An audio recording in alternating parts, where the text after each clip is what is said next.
Welcome to Let Me Fix This. Enjoy the video. In this video, I will explain how to remote start your Lexus RX. We will cover two main methods, using your key fob and utilizing the Lexus Inform remote application. This guide will help you quickly and easily get your vehicle ready before you even step inside, ensuring comfort and convenience. We will walk through each step clearly. To use your key fob, first make sure you are within about 80 feet of your Lexus RX. Press the lock button on your key fob 3 times in a row. On the third press, hold the button down for at least 3 seconds.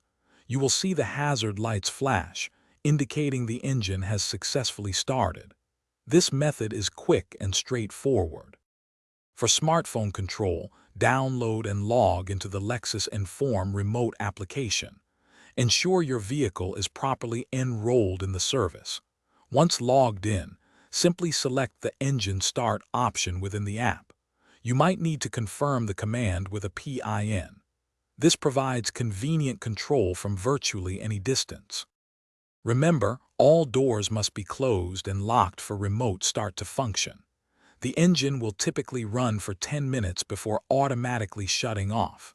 Once you enter the vehicle, press the brake pedal to take full control. Always be mindful of your surroundings and local regulations when using this convenient feature. Thanks for watching. If you found this helpful, don't forget to like and subscribe.